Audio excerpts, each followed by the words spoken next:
Oo, naman tong asawa ko. Mag-gloves ka. Maraming uod dyan. Bulat. Hello mga kapalalang, tara samahan nyo kami maglinis sa likod ng bahay namin. Actually, hindi siya sa likod, sa gilid ng bahay namin. Medyo mahaba na rin kasi yung mga damo mga kapalalang dahil nga hindi nag-day off yung partner ko, wala rin siyang time ayusin yan kasi 8 to 8 yung pasok niya, 8 ng umaga tapos mag-out siya 8 ng gabi, so wala na siyang time dinisin yung sa gilid ng bahay namin. At saka wala rin akong time mga kapalalang maglinis daan dahil wala magbabantay sa bunso namin, baka kasi tumakas na naman. Alam nyo kasi mga kapalalang, para sa akin, hindi porke nangungupahan na lang tayo, ay iasa na lang natin sa may-ari ng bahay yung mga kalat or damo na tumutubo sa kanila. Siyempre, alam naman natin na nangungupahan tayo, so obligasyon din natin linisin yung hindi lang sa loob ng bahay, pati yung sa labas. Sobrang thankful ko talaga mga kapalalang dahil sobrang bait talaga ng may-ari ng apartment namin. Hindi kami tinataasan ng upa. 3.5 pa rin yung upa namin kahit na nagtaasan na yung mga katabing bahay namin. Hindi ko alam kung naaawa sa amin dahil sobrang dami naming anak at isa lang yung nagtatrabaho sa amin. Pero anyway, thank you pa rin dahil nga sa naintindihan nila yung sitwasyon namin. So sa paraan na yun mga kapalalang, kami na lang yung gumagawa ng way na maging happy din sila na kami yung nangupahan na hindi namin ginagawang dugyot yung apartment nila. So ayun na nga mga kapalalang, kinuhanan ko ng inuman yung partner ko dyan dahil medyo nauhaw na daw siya. Alam niyo ba mga kapalalang, yung partner ko pag inutusan mo kailangan may kapalit.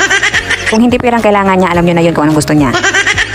Kaya nung sinabi ko sa kanya, sige pagbibigyan kita, basta importante linisin niya yung nasa bakuran dyan. Kaya simula narinig niya, sus, may pagkindat-kindat pa talaga siya dyan mga kapalalang. Sobrang excited niya talaga, talagang tinapos niya talaga ng mabilisan niya. Mga lalaki nga naman. Buti na lang talaga mga kapalalang, 2 days siya nagpanggabi, so may time pa siya pag umaga na maglinis dyan. Actually talaga mga kapalalang, kapag kasi nagdi-day off siya, wala siyang time kasi yung day off niya more on tinutulog niya, pinapahinga niya or nagigame siya, pinufocus niya yun sa sarili niya. Kahit anong utos mo dyan, hindi talaga yung sumusunod mga kapalalang. At dahil nga sinabi ko yung may reward siya, ayun, ang bilis siya talagang kumilos mga kapalalang, walang patumpak-tumpak. At syempre, sigurista ako, kailangan ko talaga siyang pantayan at tignan kung malilinis siya talaga ng maayos. Ang layo ng inabot na dyan mga kapalalang, tinatawag ko na siya. Sabi ko, wag mo nang tapusin yan dyan dahil hindi na naman natin padir yan. Ang importante yung dito malapit sa bintana ay malinisan. Pasilip-silip ako dyan sa loob ng bahay kasi tinitignan ko yung mga bata natutulog kasi baka biglang bumangon, umiyak.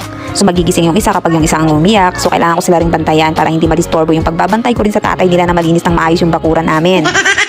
Sana nga lang mga kapalalang next year or this year ipagkaloob sa amin ni Lord yung hinihiling naming bahay sa kanya. Pero alam ko naman na hindi mangyayari ngayong taon na to dahil alam kong binigyan niya kami ng bagong baby, yung sasakyan namin. So medyo pricey talaga yon, kaya kailangan talaga namin mag-ipon, magbayad ng aming mga utang para next year sana hindi na kami masyadong gipit at makapag-loan na kami ng bahay. Basta ngayon, ang ginagawa na lang namin ng asawa ko ay go with the flow na lang talaga kami kung anong mangyayaring maganda sa buhay namin. Thankful pa rin talaga ako mga kapalalang dahil sobrang ganda talaga na nangyayari sa buhay namin ngayong taon na to. As in, hindi kami nahirapan. Pag dumating yung point na wala na talaga kaming makain, hindi talaga aabot ang 24 hours yan. May blessing talaga na darating. Kaya thank you Lord talaga. Hanggang dito na lang muna ang aming video mga kapalalang. Thank you for watching. Bye-bye!